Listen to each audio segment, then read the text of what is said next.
Welcome to the IT Free Training video on recursive and iterative DNS queries.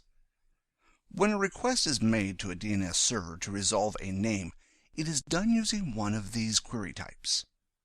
By the end of this video, you will understand the difference between the two and why two types of queries are required in DNS in order to help with scalability and availability.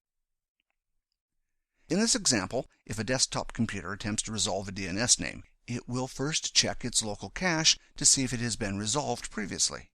If the DNS name is not in the cache, the desktop computer will contact its locally configured DNS server or servers in order to try to have the DNS name resolved.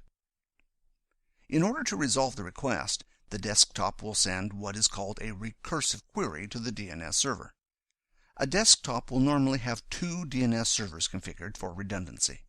More can be configured. However, if you have a large number of DNS servers configured locally, this can slow down resolution time. This is because each time a DNS name cannot be resolved, each DNS server needs to be contacted before the computer will report that the DNS request could not be resolved. A DNS server that is configured to respond to recursive queries takes responsibility for the request and will attempt to contact other DNS servers if it cannot answer the DNS request itself. That is, if it is not holding the answer to the query in a zone file or in its cache. The first step in this process is to contact a root hint server, assuming this information does not already exist in the cache of the DNS server. You can see that caching is used in every step of the DNS process in order to reduce the number of DNS queries that need to be resolved. This request is different from the first request in that it is an iterative query. An iterative query works like this. If the DNS server does not know the answer, but has information that may help resolve the query, it will respond back with this information. In this case, the root hints server does not know how to resolve the address itfreetraining.com, but what it does know is the address of a .com DNS server that may be able to help find the answer. If the DNS server attempts to send a recursive query to a root hint server, this request would be rejected. Since a root hints server forms the top of the hierarchy of DNS, it is important they are always available.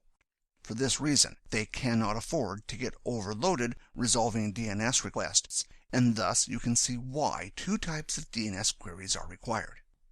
If the root hints servers were configured to resolve recursive DNS requests, you could imagine how many requests the DNS servers could potentially receive, as everyone on the internet could use the root hints server to resolve DNS names.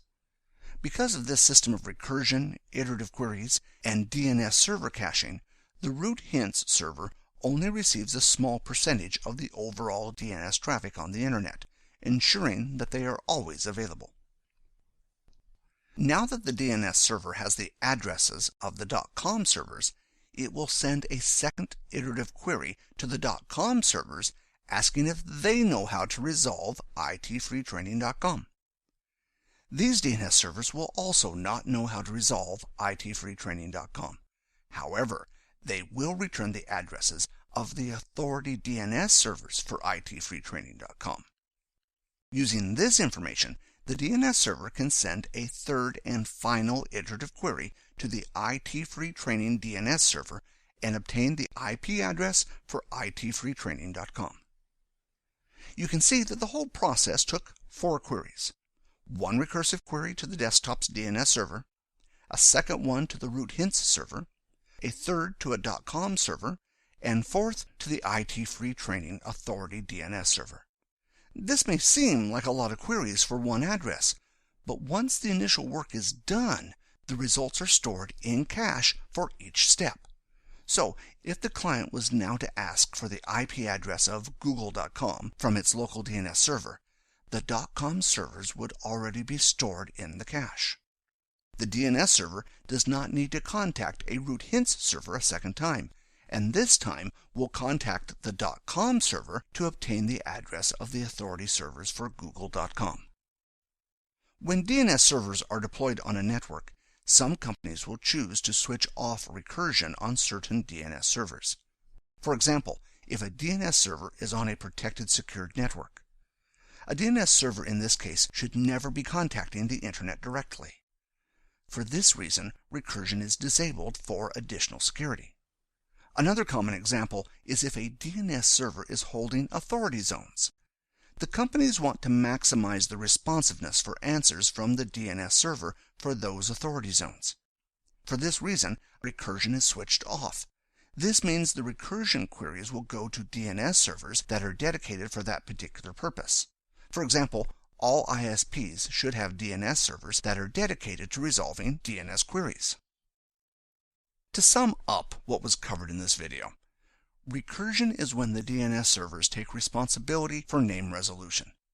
This means that if required, a DNS server will contact other DNS servers in order to find out the answer.